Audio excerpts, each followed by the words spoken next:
Caríssimos e caríssimas, aqui é o Rafael Bragança para conversar com vocês sobre Max Weber. Esse é o segundo vídeo sobre esse grande pensador da sociologia. E hoje o nosso assunto é política. No primeiro vídeo a gente conversou um pouco sobre algumas noções fundamentais da sociologia weberiana e hoje a gente acaba tornando isso um pouco mais prático. Eu vou partir de uma conferência que o Weber proferiu já no final da sua vida, uma conferência chamada A Política como Vocação. Então, é tentar pensar o que é a política, o que é a ação política, o que é a liderança na política e quais são os seus problemas, seus dilemas, suas contradições. Antes de mais nada, a gente precisa colocar a questão dentro da sociologia do Weber. Para o Weber era importante entender quais eram as motivações, quais eram as intencionalidades, as finalidades de uma ação social. Uma ação social é uma ação de um indivíduo em sociedade que influencia a vida de outros indivíduos em sociedade. E a ação política, ela tem essa característica. A ação política, ela influencia na vida de muitas pessoas dentro de uma sociedade. É uma ação que cria situações, que inclusive impõe certas regras, certas propostas de visão de mundo, normas. E a pergunta que deve ficar agora é, afinal de contas, como o Weber define a tal da política? Bom, ele vai definir a política da seguinte forma. Política é uma ação autônoma, ou seja, livre, Uma ação livre de liderança. Isso pode acontecer em diversos espaços, mas a intenção dele é pensar como isso acontece no que se refere à liderança do Estado. O Estado é essa instituição que governa uma sociedade. E o Weber vai definir Estado, e a definição de Estado de Weber é uma das mais influentes. Ele vai definir da seguinte forma. Eu vou falar e vou explicar, tá? Ele define Estado como uma instituição que reivindica para si o monopólio do uso legítimo da força. Vamos lá. O Estado, ele impõe leis, ele impõe regras. Ele obriga os cidadãos, por exemplo, a respeitar certas normas, como não roubar, ou não matar, ou seja lá o que for. As pessoas que vivem sob o domínio de um Estado têm que pagar certos impostos. Então, se o Estado impõe alguma coisa, existe ali, então, uma violência que está por trás disso. Quer dizer, as pessoas pagam os impostos porque elas podem sofrer algum tipo de sanção, algum tipo de punição. Agora, o Estado não é a única instituição que impõe violência contra outros. Se a gente pensar, nem numa instituição, mas numa organização criminosa. Uma organização criminosa, ela violenta outras pessoas, mas ela violenta outras pessoas sem reivindicar para si a legitimidade. Então, se eu sofro uma violência de um grupo marginal à lei, esse grupo não é legítimo. Inclusive, esse grupo pode sofrer punições do próprio Estado por agir dessa forma. Então, se existe um território dominado pelo tráfico de drogas, eles impõem a violência naquele território, mas essa violência não é legítima, tá bom? Então, vamos voltar para a definição? O Estado é a instituição que reivindica para si o monopólio do uso legítimo da força. Então, o Estado ele quer que só ele possa impor a violência, só que fazendo isso de uma forma legítima. De uma forma que os subordinados olhem para aquela dominação como aceitável. É isso que quer dizer a ideia de legitimidade aqui.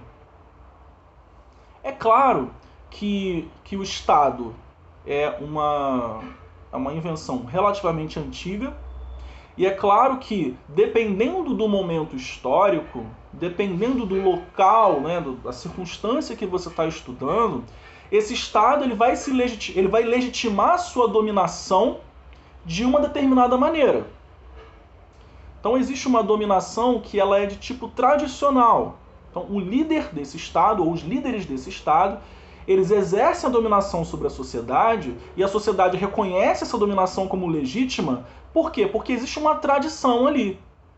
Então, por exemplo, né, ora, sempre, na mentalidade das pessoas, né, sempre houve um rei, e esse rei, ele representa Deus na Terra. Esse rei, enfim, ele tá lá porque ele tem que estar lá, porque o destino colocou ele lá, né? Ele tá lá porque ele é um Deus. Enfim,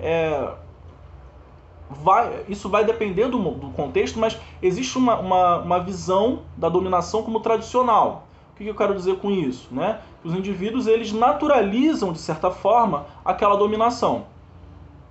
E a legitimidade dela vem da tradição cultural.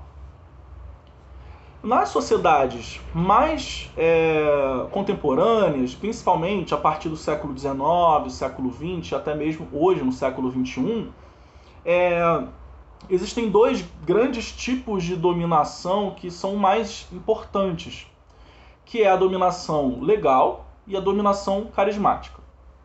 A dominação legal é a dominação exercida pelos funcionários, que a gente poderia chamar hoje, tá, gente, de funcionários públicos, e que talvez a melhor forma de dizer isso sejam os burocratas, né? São os funcionários da administração do Estado. Pensa, por exemplo, num juiz que aplica a lei, ou num promotor, ou num delegado, né? Ele está exercendo, né, a violência em nome do Estado, uma violência que é legitimada pela lei. Portanto, é uma dominação legal. O Weber entende que essa dominação ela não é criativa. Por quê? Porque o juiz, a princípio, por exemplo, não deve criar coisas, ele deve apenas, né, obedecer. O papel do funcionário é obedecer uma ordem legal. Tá bom? Quando isso sai do eixo, a gente tem alguns problemas. Tá? O outro tipo de dominação que eu citei para vocês é a dominação carismática. Essa dominação se você for ver a conferência, né, toda, é relativamente grande, tá? Isso foi publicado em texto e é relativamente grande, é bastante denso. E, no fundo, é da dominação carismática que ele está falando, né? Ou melhor, que ele quer apontar como o caminho da verdadeira liderança. O líder por vocação, o líder político por vocação, é o líder carismático. O que é esse líder carismático? É alguém que exerce uma liderança pessoal que, de alguma forma, gera uma devoção das pessoas. Né? É o líder que consegue mobilizar as pessoas, mobilizar de forma criativa as pessoas. A sociedade, os dominados, melhor dizendo, eles olham para esse líder carismático como alguém que detém um conhecimento, um saber, uma habilidade que não é tão comum assim na sociedade. O líder ele se destaca de alguma forma por esse carisma, essa capacidade de ver além de uma pessoa ordinária, de uma pessoa comum. O que deve mover esse líder, que é um líder verdadeiro, genuíno, que é aquele que tem a vocação para a liderança política, né? Ele deve ter 3 grandes características, segundo Weber. Em primeiro lugar, a paixão. Quer dizer, o verdadeiro líder tem uma causa e vive para essa causa. Ele vive em função dela. Isso é uma paixão. Isso move o líder, e esse líder é capaz de, mobilizando essa paixão, mobilizar outras pessoas. Uma outra característica, uma segunda característica da verdadeira liderança política é o discernimento, a capacidade de olhar para as circunstâncias com clareza, com objetividade. É aquela pessoa que sabe entender os momentos, o momento de agir, o momento de não agir, o momento de falar, né? Aqui vou fazer uma comparação. Talvez aquilo que o Maquiavel chamou de virtude, né? Essa capacidade de olhar o quadro e saber o que fazer naquele momento. E uma terceira característica, essa muitíssimo importante, é a responsabilidade. O líder, ele se responsabiliza pelas suas ações, pelas suas escolhas.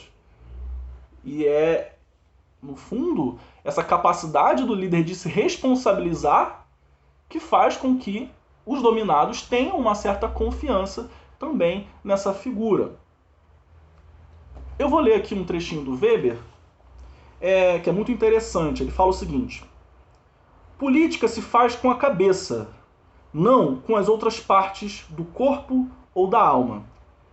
E, no entanto, a dedicação a ela, se não deve ser uma frívola brincadeira intelectual, e sim uma verdadeira ação no âmbito humano, só pode ser gerada e alimentada por paixão. Então tem o que da paixão, né, e tem o que, né, tem um viés ali da racionalidade que é fundamental. Tanto é assim que um dos perigos que essa liderança deve, né, ter em mente é o perigo de cair na vaidade. Porque a vaidade do líder ele chama de um delírio subjetivo. Ou seja, né, a vaidade ela cega. A vaidade ela faz com que esse líder perca a capacidade de discernimento e a capacidade de se responsabilizar pelos seus atos, pelas suas escolhas. Então a ação política ela caminha um pouco por aí e ele tenta pensar no fundo, né, ele é era um homem muito erudito, então ele conseguia citar vários lugares, ele era alemão, falava da Alemanha naquela época, ali, né, no iníciozinho do século XX, logo após a Primeira Guerra Mundial, ele falava da situação dos Estados Unidos, falava da situação da Inglaterra, menciona a França rapidamente, e ele fazendo esse quadro, me parece que a grande preocupação dele é com a burocratização da política. Era um momento em que os partidos políticos vinham se consolidando e se tornando grandes máquinas, que muitas vezes eram dominadas não pelos verdadeiros líderes genuínos, aqueles criativos, aqueles que têm a paixão, o discernimento, a responsabilidade, mas partidos que eram muitas vezes dominados pela burocracia, né? Aqueles sujeitos ordinários, estou usando no sentido de que não tem a criatividade, né, e a vocação política. E que, no fundo, a ascensão desses funcionários poderia sufocar a verdadeira liderança.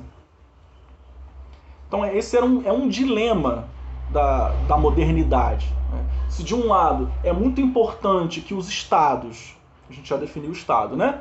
Que os estados tenham um corpo de funcionários bem preparados, né, formados pelas universidades, competentes, né? Se de um lado é importante que isso exista, de outro lado, a gente precisa também ter a liderança que é aquele lado da atividade política que efetivamente cria, resolve problemas, propõe soluções para as questões da sociedade. Feita essa apresentação, eu queria terminar a nossa conversa de hoje citando o finalzinho da conferência do Weber. Ele diz o seguinte, queridos: a política significa um forte e lento perfurar de tábuas duras, ao mesmo tempo com paixão e discernimento. Interessante. É verdadeira a afirmação e a experiência histórica confirma de que o indivíduo não terá alcançado o possível se não tiver a todo momento buscado o impossível. Mas aquele que sabe fazer isso deve ser um líder. E não somente isso, mas também, num sentido muito simples da palavra, um herói. Eu vou pular um trechinho e vou falar realmente o final da conferência. Ele diz o seguinte: somente quem está seguro de que não se abalará se o mundo, visto da sua perspectiva, for estúpido demais ou vil, mal, né? Vil demais, para aquilo que ele lhe quer oferecer, que diante de tudo tem a condição de dizer, mesmo assim, somente esse tem a vocação verdadeira para a política. Apesar dos pesares, apesar do quadro social, ele diz, mesmo assim, porque ele é um apaixonado. Mas essa paixão, ela deve sempre estar associada ao discernimento e à responsabilidade. Ele também fazia uma crítica aos revolucionários daquela época, né? Como aqueles que, em nome de uma causa, achavam, né, que eles não tinham que se responsabilizar pelos problemas até se chegar a essa utopia, seja ela qual for. Bom, então é isso, tá? A ação política, ela ficou caracterizada nesse vídeo, a gente definiu o Estado, a gente definiu o que é a liderança, quais são os tipos de dominação e, no fundo, qual é a dominação que é desejável, né, pelo Weber, que é a liderança carismática, e quais são as suas características. Eu espero que vocês tenham gostado dessa nossa conversa, e é isso. Grande abraço.